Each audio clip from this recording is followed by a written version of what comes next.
A familiar condemnation of the media, very probably the most common, as measured by letters to the editor, impassioned commentary, etc., is that they are unfair to Israel and apply a double standard to it, perhaps because of anti-Semitism, or because the journalists are self-hating Jews, or in love with left-wing fascists or third-world terrorists.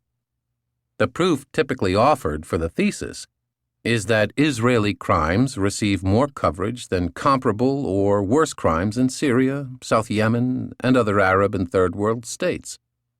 The fallacy is transparent.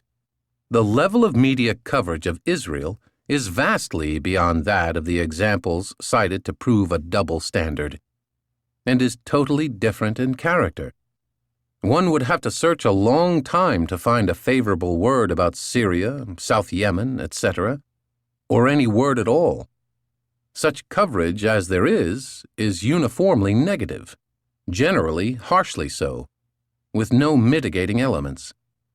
Coverage of Israel is radically different in scale and in character. Furthermore, coverage of Israel is extremely favorable, even obsequious.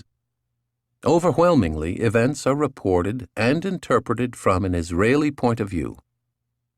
Of course, it also follows that when Israeli atrocities become too extreme to overlook, the coverage will be more substantial than in the case of countries that are generally reviled or ignored.